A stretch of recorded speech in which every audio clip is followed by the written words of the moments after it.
వంకాయ కూర అండి. ఆహా, ఏమి రుచి అనరామై మరిచి అన్నట్టుగా గుత్తి వంకాయ కూర ఎలా తయారు చేసుకోవాలి చూపిస్తాను. ఎవరికి కూడా ఇష్టం లేకుండా ఉండదండి ఈ కూర అంటే. చాలా చాలా ఇష్టపడతారు అందరూ కూడా. ఎలా తయారు చేసుకోవాలి చూపిస్తాను.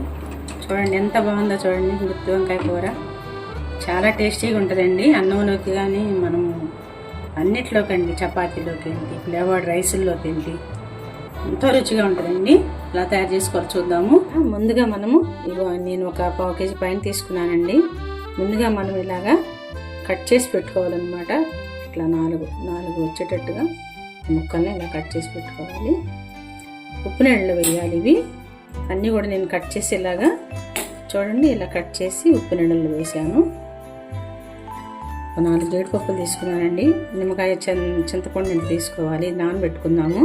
అలాగే కొబ్బరి, వెల్లుల్లి, అల్లము, చెక్క, లవంగము, వేరుశెనగ గుళ్ళు, నువ్వులు, ఉల్లిపాయ, కావాల్సిన పదార్థాలు, చింతపండు అండి. కొంచెం వాటర్ పోసి నానబెట్టుకుందాము. ముందుగా మనం పల్లీలు వేయించుకుందాము. ఒక 3 స్పూన్ల పైన వేస్తున్నానండి పల్లీలు. ఇలా కలర్ వచ్చేటట్టు వేయించుకోవాలండి. ఒక 2 స్పూన్లు నువ్వులు కూడా వేస్తున్నాను. ఇవి ఎక్కువసేపు లాగా అవసరం లేదు, కొంచెంకే వేడికే వేగిపోతాయి. చూడండి వేగిపోయినాయి. అలాగే 1 ఇంచు చెక్క అండి, ఒక 4 లవంగాలు కూడా దీంట్లోనే వేసి కొంచెం వేడి పెడదాము. ఇవి కొంచెం ఆరబెట్టండి, మిక్సీ వేసుకుందాం. మనం ఉన్నటువంటి పల్లీలు, నువ్వులు, చెక్క, లవంగం ఇవన్నీ కూడా మిక్సీ వేసేసుకుందాము. ఇది డ్రై రోస్ట్ చేసి పెట్టానండి నేను, ఇది కూడా వేసేస్తున్నాను. జీలకర్రది ఇలా మిక్సీ పట్టానండి. ఇదంతా కూడా మనం ఒక గిన్నెలోకి తీసేసుకుందాము.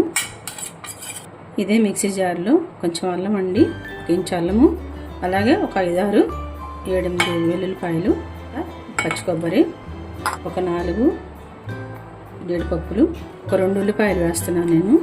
కాయలు మొత్తానికి సరిపోను. ఉప్పు కూడా దీంట్లో వేసేసుకుందాం. మీరు కావాలంటే సాల్ట్ కూడా వేసుకోవచ్చండి. మళ్ళీ మనం కలిపి పొడి పెట్టేటప్పుడు చూసుకుందాము. 1.25 స్పూన్ వేసాను. అలాగే గుంటూరు మిర్చి అండి, 1 స్పూన్ కారం వేస్తున్నాను. పచ్చిమిర్చి కానీ ఏమి వేయలేదు. ఒక 1/2 స్పూను పసుపు, 1 స్పూన్ వెన్న కూడా వేస్తున్నానండి. మనం తాలింపు వేసేటప్పుడు కూడా వేసుకుందాం వెన్న, కాకపోతే దీంట్లో కూడా కొంచెం వేస్తే బాగుంటుంది పేస్ట్లో. కొంచెం వాటర్ కూడా పోస్తున్నాను. చూడండి ఇలా ఫైన్గా మిక్సీ వేసుకోవాలి.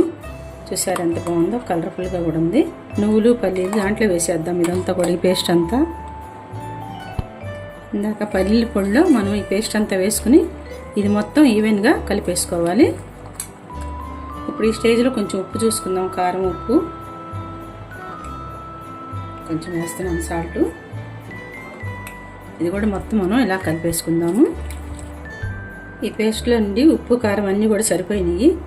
మనము ముందుగా ఇలా కట్ చేసి పెట్టాం కదా, వేసి నీళ్ళలో ఉప్పు వేయాలండి. ఈ వెంటనే వండేసుకోవాలన్నమాట. మనం ఎక్కువసేపు నిలబెట్టకూడదు. ఇప్పుడు మనం ఉన్నటువంటి పేస్ట్ అంతా కూడా ఈ వంకాయల్లో ఇలా పెట్టేసుకుని చక్కగా ప్లేట్లో రెడీ చేసుకుని అప్పుడు కూర వండుకుందాము. ఇలా పెట్టేసుకోవడం. నీళ్ళలో నుంచి జస్ట్ తీసి పెట్టుకోవాలండి, లేదంటే నల్లగా అయిపోతాయి కాయలు. మనం ఎప్పుడు కూడా కట్ చేయగానే వండేసుకోవాలి వీటిని. పేస్ట్ మిగిలింది మనం కూరలో పైన వేసేసుకోవడం అన్నమాట. బిర్యానీలో కానీ రైస్లో కానీ చాలా చాలా టేస్టీగా ఉంటుందండి. మీరు ఏ రైస్ చేసుకున్న, ఫ్లేవర్డ్ రైస్లు ఏం చేసుకున్నా కూడా ఇది చాలా చాలా బాగుంటుంది కూర. అన్నీ కూడా ఇలా కూరి రెడీ చేసేసుకుందాము. కొంచెం వెన్న వేస్తున్నానండి నేను. మీరు నూనె ఉంటే ఆయిల్ అయినా వేసుకోవచ్చు. 4 స్పూన్లు పడుతుంది ఆయిల్, ఎందుకంటే ఈ కూరకు కొంచెం ఆయిల్ ఎక్కువే పడుతుంది కాబట్టి ఇంత సరిపోతుంది. వెన్న ఇలా కొంచెం కరగనిద్దాము. కావాలంటే తాలింపు పెట్టుకుని మళ్ళీ ఇంకొక చిన్న ఉల్లిపాయ, టమాటో అవన్నీ కూడా వేసుకోవచ్చు. చూడండి ఎర్రగా కాగిపోయింది. ఇలా కాగితే చాలు. ఒక్కొక్క వంకాయ మనం వేసేసుకుందాం దీంట్లో.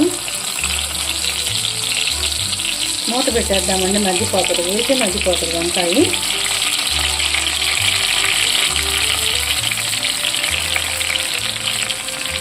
నేను అన్నీ వేసేస్తున్నాను ఒకసారి, అంటే 2 సార్లుగా వేసి కూడా వేయించుకోవచ్చు. మూత పెడదామండి. సిమ్లోనే పెట్టానండి స్టవ్. ఇలా మూత తీసండి. ఇలా కొంచెం కిందకి పైకి కదిలించాలి. మూత తీద్దామండి.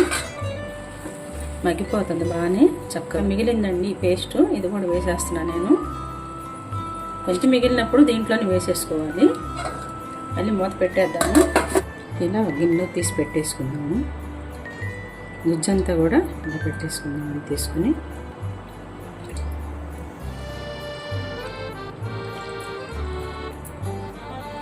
ఇలా మనకి చింతపండు గుజ్జు వచ్చేదాకా కూడా పిండుకోవాలి.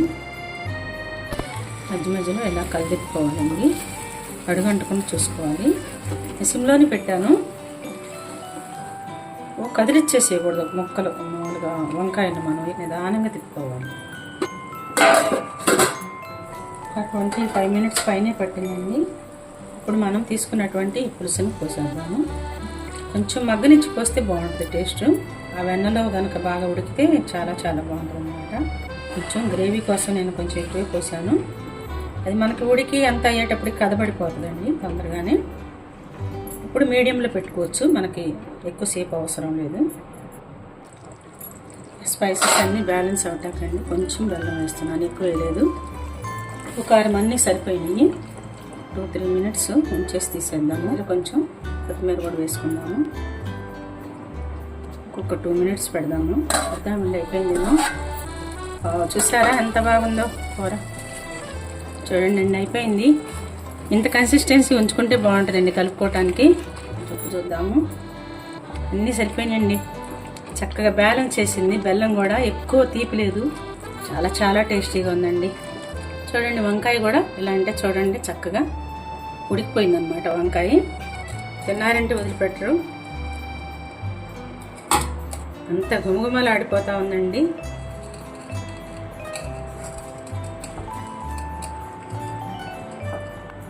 గుత్తి వంకాయ కూర రెడీ అండి.